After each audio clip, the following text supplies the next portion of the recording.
I stopped feeling things 10 years ago. The city still moved beneath me like it always had, restless, hungry, alive, but I felt none of it. 65 years old, standing in a penthouse that cost more than most people would earn in a lifetime, and all I could hear was silence. Not the kind that comforts you. The kind that reminds you something inside is missing. I used to remember what it felt like. The rush. The fear. The weight of decisions that mattered. Now? Nothing. Just routine. Just control. Just a throne built so high no one could reach me anymore. I watched headlights crawl down Fifth Avenue, tiny streams of light weaving through the dark like veins in a body I no longer belonged to. People down there had somewhere to be. Someone to go home to. I had guards outside my door and a house full of empty rooms. Funny how power works. You spend your whole life chasing it, thinking it will fill the silence. But all it does is make the silence louder. My phone buzzed on the glass table behind me. I didn't need to look. I already knew what it was. Another report. Another problem handled. Another reminder that my world still moved exactly the way I designed it to. Efficient. Controlled. Untouchable. I picked it up anyway, glanced at the message, and set it back down without replying. It didn't matter. None of it required me anymore. That was the truth no one dared to say out loud. I had built something so absolute that it no longer needed a soul to run it. I poured myself a drink I didn't want and stared at my reflection in the window. The man looking back at me wasn't tired. He wasn't broken. He was just empty. Clean suit. Steady hands. Eyes that had forgotten how to care. I turned away before I could look any longer. Nights were the worst. Too quiet. Too still. Too honest. So I did what I always did when the silence got too loud. I left. No driver. No announcement. Just me and the elevator humming down 40 floors like it was carrying something that used to be human. The air outside hit colder than I expected. Late fall in New York. That kind of cold that slips through your coat and settles somewhere deeper. I walked without thinking, hands in my pockets, passing places that used to mean something. Restaurants I used to own the rooms in. People who used to lower their voices when I walked in. Tonight, no one noticed. Good. I didn't want to be noticed. I just wanted something. Anything. I didn't know what I was looking for until I saw the place. Small.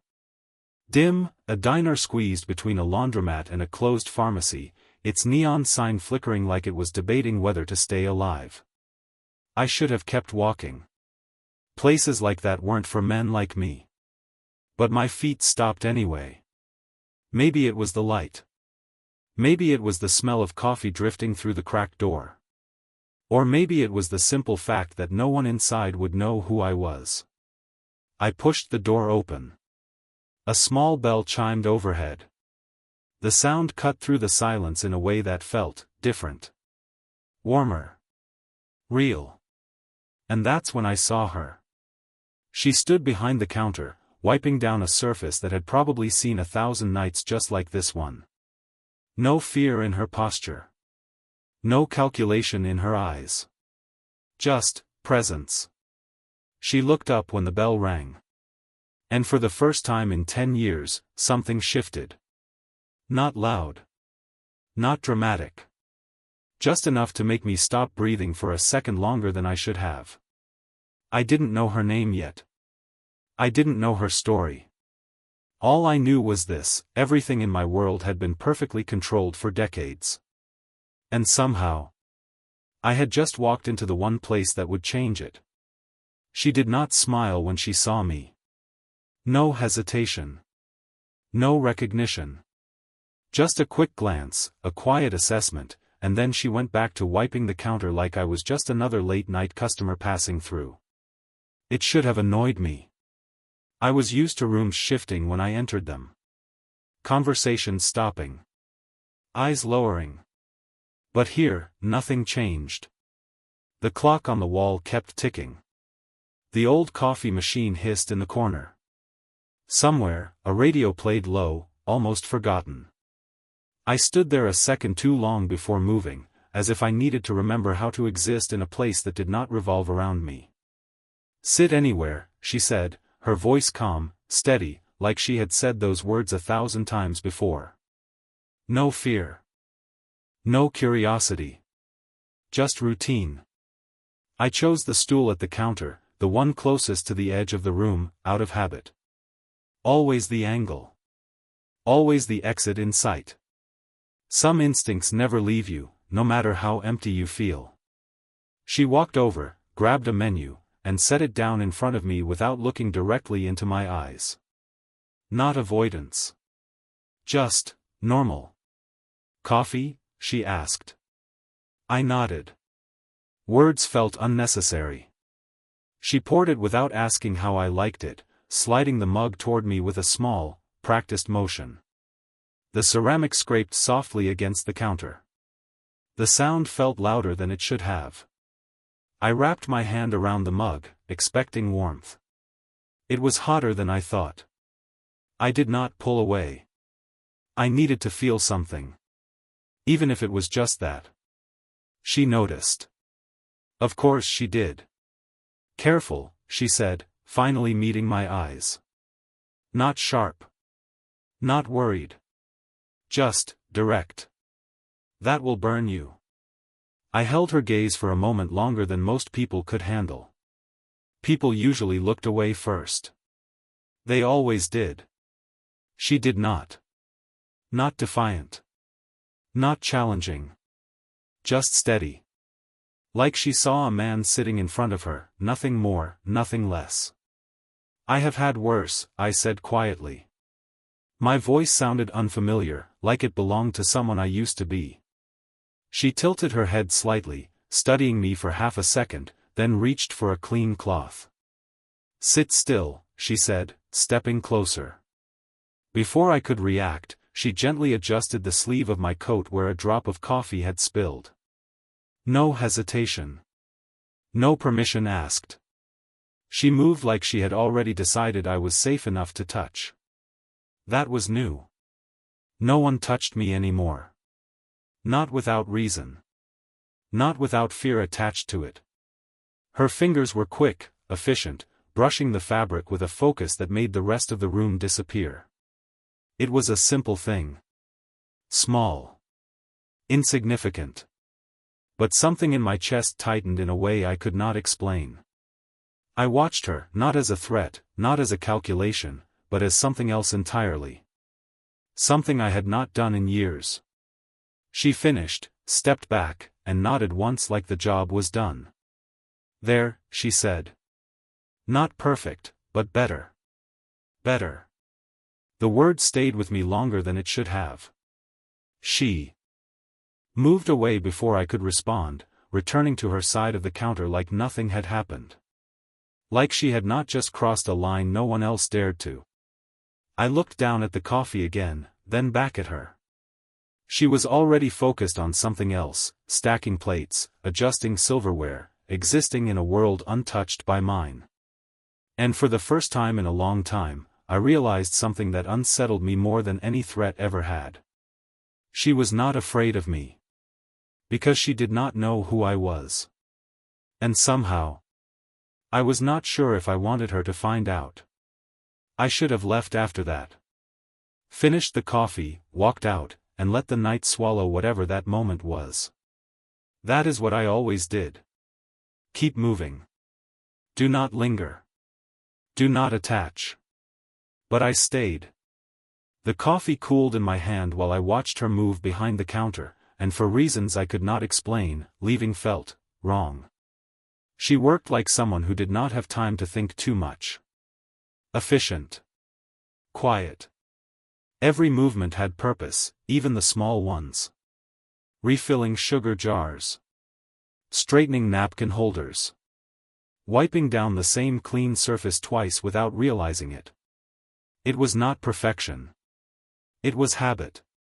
The kind built from long hours and little rest. I recognized that. Not the diner. Not the life. But the discipline underneath it. You are not drinking that, she said suddenly, glancing at my untouched cup. I looked down like I had forgotten it was there. It is fine, I replied. She shook her head once, already reaching for the pot. No, it is not. It is cold now. Before I could stop her, she took the mug, poured it out, and replaced it with a fresh one. No hesitation. No asking.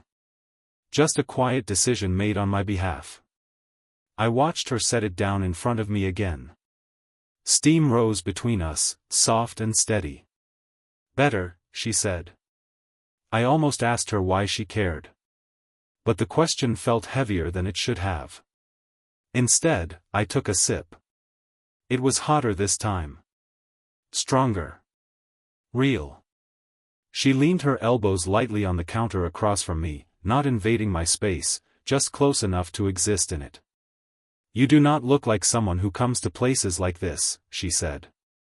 Not accusing. Just observing. I let out a quiet breath, something close to a laugh but without the sound. And what kind of place is this? She glanced around, a small smile touching the corner of her mouth. Honest, she said. The word landed harder than it should have. Honest. I looked at the chipped counter, the worn stools, the flickering light above us. Nothing here pretended to be more than it was. No polished surfaces. No hidden agendas. Just coffee, late hours, and people trying to get through the night. And what kind of person do I look like? I asked. She studied me for a moment longer this time. Not intimidated. Not impressed. Just curious. Tired, she said simply. The answer caught me off guard. Not powerful. Not dangerous. Not important. Just tired. I leaned back slightly, breaking eye contact for the first time since I sat down. The word followed me, settling somewhere deeper than I expected. I had been called many things in my life. Respected. Feared. Ruthless. But no one had ever looked at me and seen that. Not anymore. You should get some rest, she added, pushing a small plate with a slice of pie toward me. On the house. You look like you need it. I stared at the plate, then back at her. I did not order this. She shrugged lightly. I know. No explanation. No expectation. Just a quiet offering. I hesitated, then picked up the fork. The first bite was simple. Sweet. Warm in a way the coffee was not. I did not realize how long it had been since I tasted something without thinking about anything else.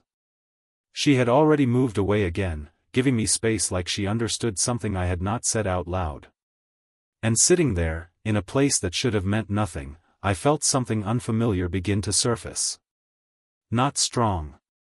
Not overwhelming. Just a faint shift. Like a crack in something that had been sealed for too long. I did not know her name yet. But I knew this much. She was not part of my world. And somehow, she was the first thing in years that made me wonder if that world was the problem. I should have asked her name. It was a simple thing. A normal thing. But I did not. Names create connections.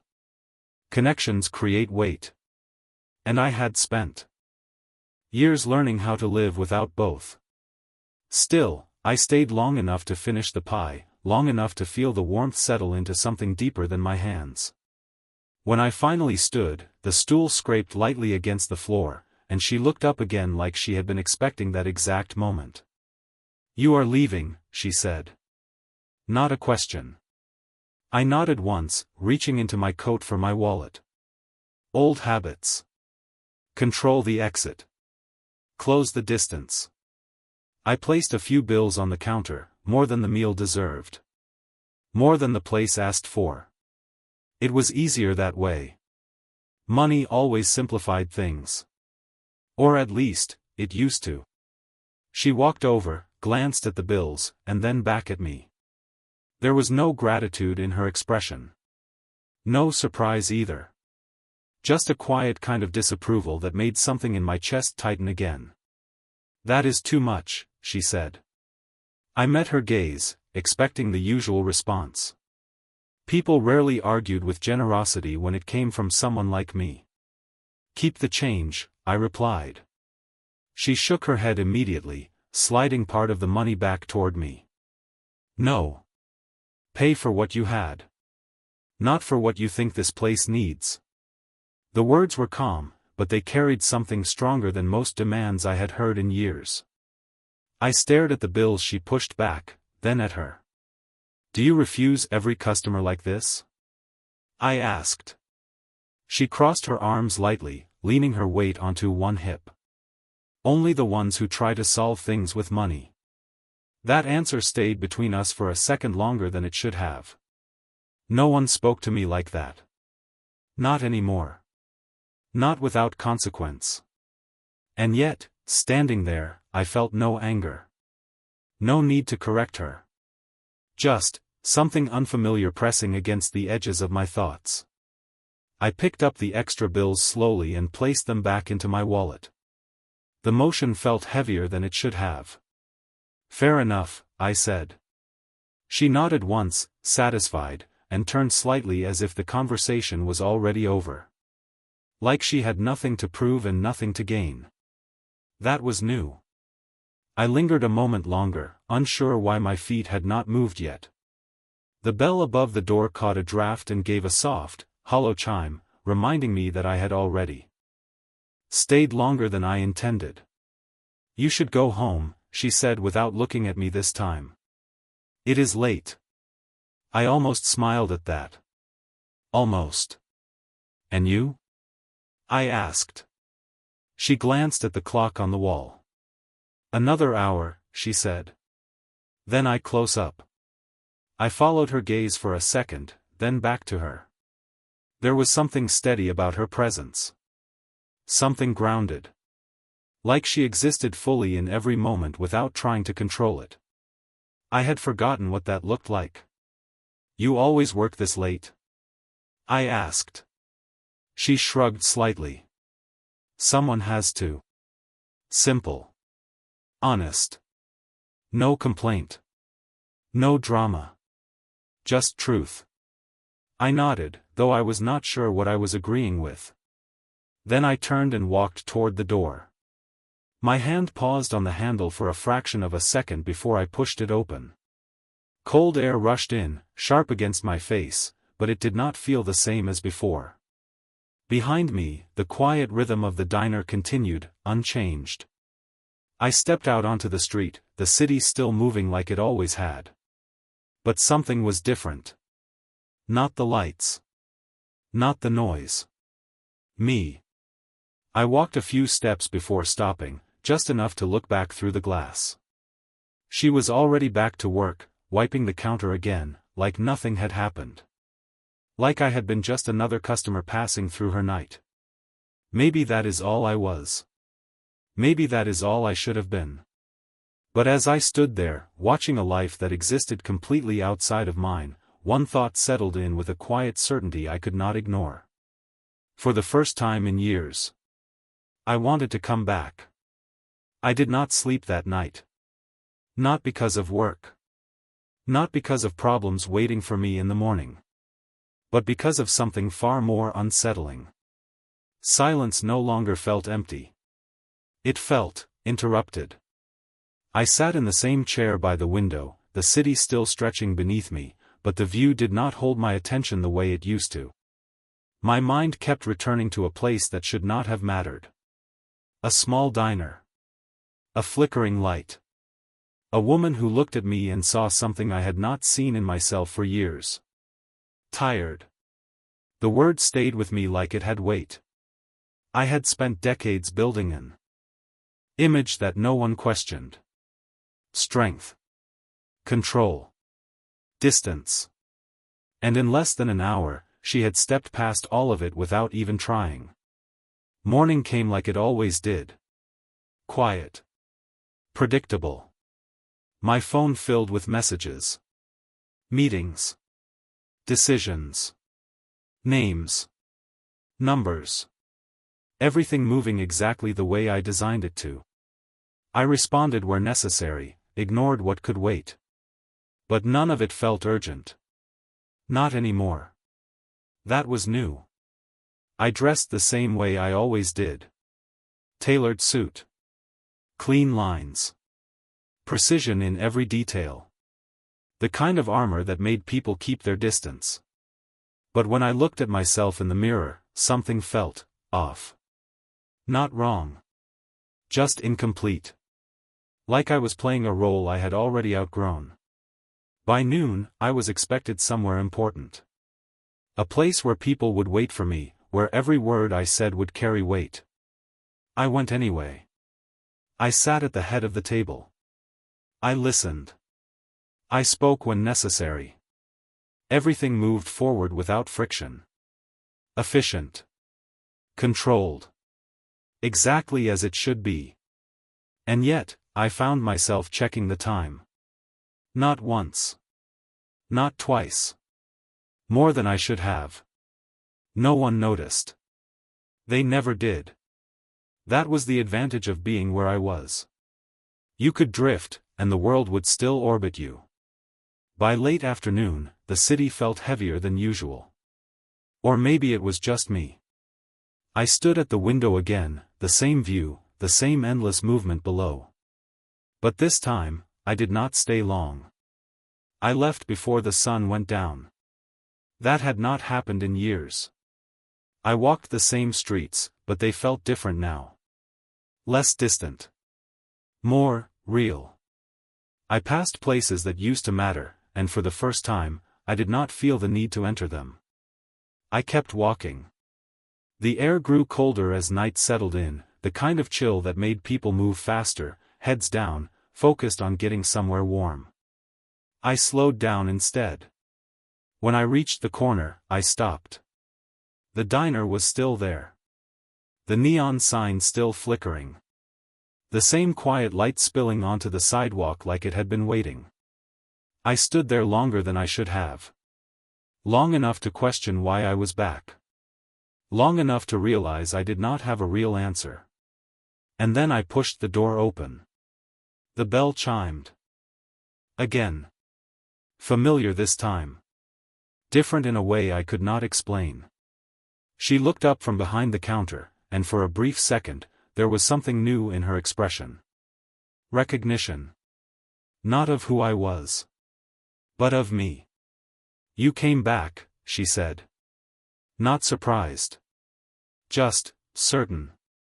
I stepped inside, letting the door close behind me. The warmth wrapped around me again, softer than the cold outside. It seems I did, I replied. My voice sounded steadier this time. Less distant. She nodded once, already reaching for a clean mug like she had expected this. Coffee? She asked. I moved to the same seat without thinking. The same angle. The same view. But everything felt different now. Yes, I said. And this time, I meant it.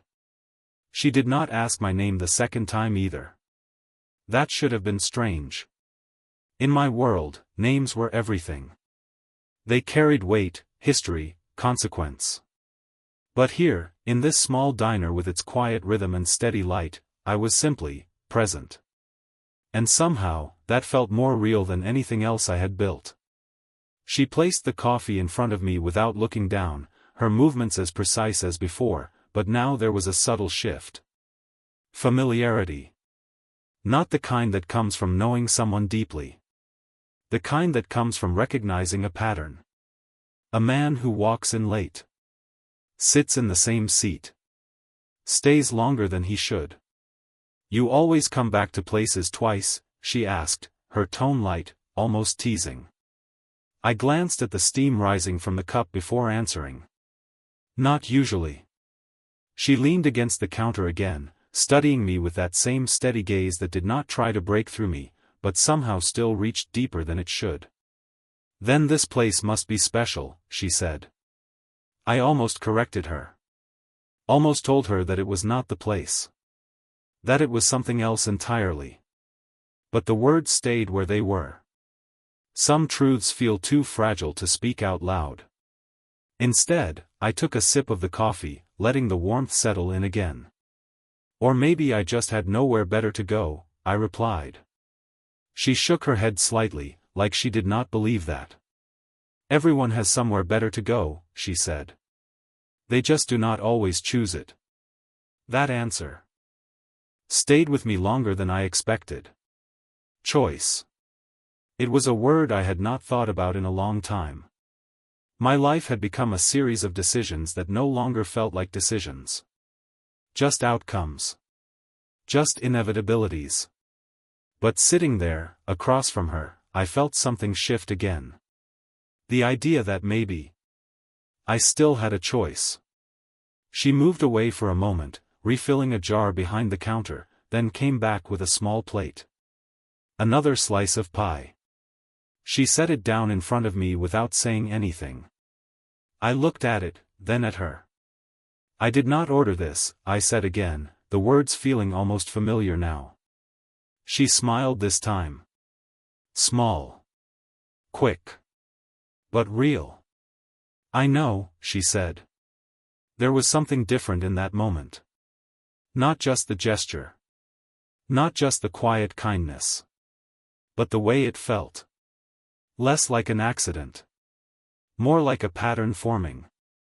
I picked up the fork, slower this time, more aware of the simplicity of it. The taste was the same. Warm. Steady. Honest. She watched me for a second before speaking again. You still look tired, she said. I let out a breath I did not realize I had been holding. And you still say things most people would not, I replied. She shrugged lightly, like it was nothing. Most people do not listen anyway. I looked at her then, really looked this time. Not as a passing moment. Not as a distraction from the silence. But as something real. Something grounded in a way I had not felt in years. I am listening, I said quietly. The words felt heavier than they should have. She held my gaze for a second longer, and for the first time, I saw something shift in her expression too. Not fear. Not curiosity. Something softer. Something that made the space between us feel different. Good, she said finally, her voice quieter now. Because most people forget how. The diner remained the same. The clock ticked. The radio played. The city moved outside like it always did. But inside, something was changing. Not loud. Not obvious. Just enough to make me realize one thing I had not considered before. Maybe I had not come back for the coffee. Maybe I had come back because, for the first time in a long time, someone saw me. And did not look away. I did not notice the time passing. That was the first thing that changed. In my world, every minute had value, every second accounted for, measured, controlled. But here, sitting across from her, the clock on the wall became just another sound in the background. It no longer dictated anything. It simply existed. She moved through her routine with the same quiet precision, but now I found myself paying attention to details I would have ignored before. The way she tucked a loose strand of hair behind her ear when she focused. The way she checked the door every time the bell chimed, not out of fear, but out of habit. The way she never rushed, even when there was more to do. It was a different kind of control. Not forced. Not imposed. Just natural. You are thinking too much, she said suddenly, pulling me back from wherever my mind had gone. I looked at her, surprised by how easily she read the shift in my expression. Is that obvious? I asked. She nodded, wiping down the counter again with slow, steady movements. "You get quiet in a different way," she said. "Like you are somewhere else." Somewhere else. That was accurate. I had spent years living in places no one else could reach. Rooms filled with decisions that carried consequences no one else had to face. But now, sitting here, I realized something I had not before. I did not want to be somewhere else. Not tonight. "Maybe I am just not used to being here," I said. She paused for a second, the cloth still in her hand, then looked at me again. "Where is here?" she asked. It was a simple question. But I did not have a simple answer. I glanced around the diner, the quiet space that had somehow become more than just a place. "Somewhere that does not expect anything from me," I said finally. Her expression softened slightly, though she did not smile. "That sounds like a good place to be," she said. I almost agreed immediately. Almost said yes without thinking. But something held me back. Because places like this, they were temporary. They always were. "It does," I said instead. "But it does not last." She leaned forward slightly, resting her hands on the counter, closer now than before. "Not everything has to last forever to matter," she said. The word settled into the space between us, quiet but firm. I held her gaze, feeling something shift again, something deeper this time. I had spent most of my life thinking in terms of permanence. Power that lasted. Influence that remained. Control that could not be taken away. But sitting here, I realized how little any of that meant in a moment like this. "You speak like someone who has learned that the hard way," I said. She looked away for the first time, just for a second, like something in my words had touched a place she did not usually let people see. Then she straightened, the moment passing as quickly as it came. "Everyone learns it eventually," she said. There was a quiet weight behind that sentence. Not heavy. But real. I did not push further. Some things do not need to be uncovered all at once. The bell above the door chimed again as someone stepped in, breaking the stillness. She glanced over, then back at me. "I should get back to work," she said. I nodded, though I was not ready for the conversation to end. "Not yet. Not like this. Will you be here tomorrow?" I asked before I could stop myself. The question surprised me as much as it did her. She studied me for a second, then gave a small nod. "Most nights," she said. I let out a quiet breath, something easing in my chest that I had not expected. "Good," I said. She turned away, already moving to greet the new customer, her voice returning to that calm, steady tone she used with everyone else. But something had changed. Not just in her. In me. Because as I sat there, watching her move through a world that asked nothing from me, I realized something I could not ignore anymore. I was not just coming back for the silence. I was coming back for her. And that was something I had not planned for. The night did not end the way I expected it to. It did not end with a decision, or a shift, or anything dramatic enough to explain what I was beginning to feel. It ended quietly, like everything else in that place. I finished the coffee. I left the money for exactly what I owed. Nothing more. And this time, she did not push it back. She just nodded once, like we had reached some kind of understanding neither of us needed to explain. "Good night," she said as I stood. Not polite. Not distant. Just real. I paused for a fraction of a second, the word settling differently than it should have. I had heard that word thousands of times. From people who worked for me. From people who depended on me. From people who feared me. But never like this. "Good night," I replied.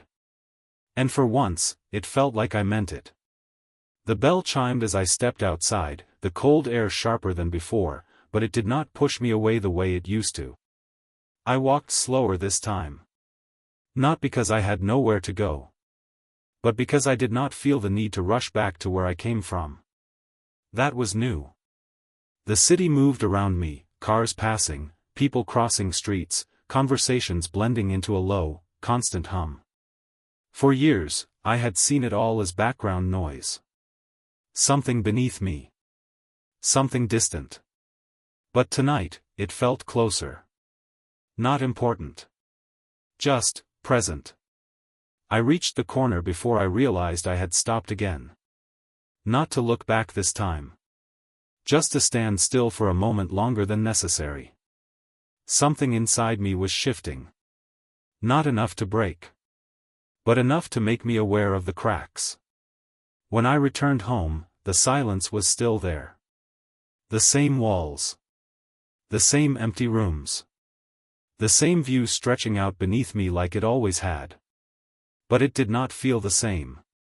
It felt louder. Not because it had changed, but because I had. I set my coat down, poured a drink out of habit, then stopped halfway through. The glass sat untouched in my hand. I looked at it for a second, then placed it back on the table without taking a sip. That had not happened in years. I moved to the window, but I did not stay there long. The view no longer held me the way it used to. My thoughts were somewhere else. Not in the past. Not in the weight of decisions waiting for me. Somewhere simpler. Somewhere smaller. Somewhere that did not demand anything from me except presence. I sat down instead. No phone. No noise. Just silence. And for the first time, it was not empty. It was filled with something I did not fully understand yet. A voice. Not loud. Not clear. Just a quiet reminder. You still have a choice. I closed my eyes for a moment, letting that thought settle deeper than anything else had in years. Choice. It sounded simple. But it carried more weight than everything I had built. Because choice meant change. And change meant letting go of something I had held onto for too long. I opened my eyes again, the city still moving outside, unchanged. But I was no longer looking at it the same way. Tomorrow, everything would continue. The same meetings. The same expectations. The same world waiting for me to step back into it. But now, there was something else. A place I could return to. A moment that existed outside of everything I had built. And a person who had no idea who I really was. That was the part that stayed with me the most. She did not see the power. She did not see the past. She did not see the man people thought they knew. She saw something else entirely. Something I had not recognized in myself for a long time. And as I sat there in the quiet, one thought settled in with a clarity I could not ignore. I did not want to be the man she would be afraid of. Not anymore. The next day did not begin differently. That was the strange part. The city woke up the same way it always did. Noise. Movement. Expectations waiting for me before I even stepped out of the door. My phone was already filled with messages before I finished my coffee. Decisions needed. Problems presented. People waiting. And for years, I had thrived in that rhythm. It gave structure to the emptiness. It gave purpose to the silence. But now, something felt out of place. I sat at the head of another table, listening to voices that carried urgency, watching people who measured their words carefully, always aware of who I was and what I represented. They looked at me the same way they always had. With respect. With caution. With something close to fear. And for the first time, I noticed it clearly. Not as power.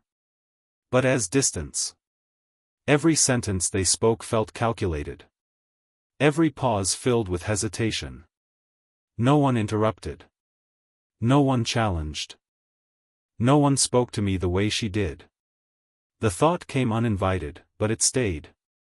I leaned back slightly, letting the conversation continue without me for a moment longer than usual. No one questioned it. They never did. That was the problem. "Is there anything else?" someone finally asked, their voice careful, measured. I looked at them, then at the room, then down at my hands resting on the table. Strong. Steady. Unquestioned. And yet, not enough. "No," I said quietly. The meeting ended. Chairs moved. People stood. The room cleared with practiced efficiency, leaving me alone in a space that had once felt powerful and now felt hollow. I remained there for a moment longer, staring at nothing in particular, letting the silence settle in again. But this time, it did not feel the same. It felt like something I could walk away from. And so I did. I left earlier than expected. No explanation. No delay. Just a quiet decision that no one stopped me from making. Outside, the air carried that same cold edge from the night before, but it did not push me away.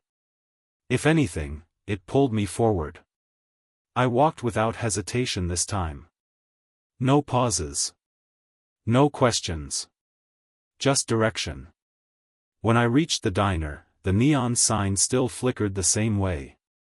Unchanged. Reliable in its own imperfect way.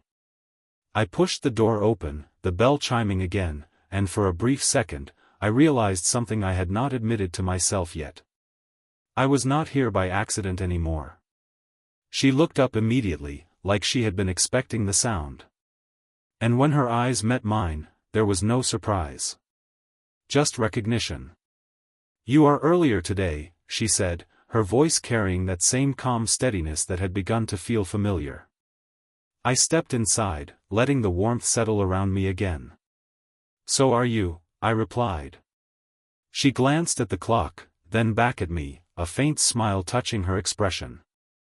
"I guess we both made a different choice today," she said. Choice. The word returned, stronger now. Clearer. I moved to the same seat, but it did not feel like habit anymore. It felt like intention. "Maybe we did," I said. She poured the coffee without asking, setting it in front of me with that same quiet confidence. But this time, I did not wait. I looked at her, held her gaze, and spoke before the moment could pass. "What is your name?" The question hung between us, simple but important in a way I could not ignore. She paused, just for a second, like she understood that something had shifted. Not just in the conversation. In me. "Emily," she said. The name settled into place, grounding something that had been floating just out of reach.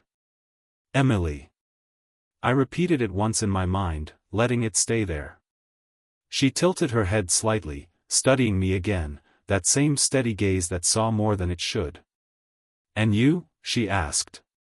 For a moment, the world I had built pressed in around me. The name I carried. The weight behind it. The history attached to every letter.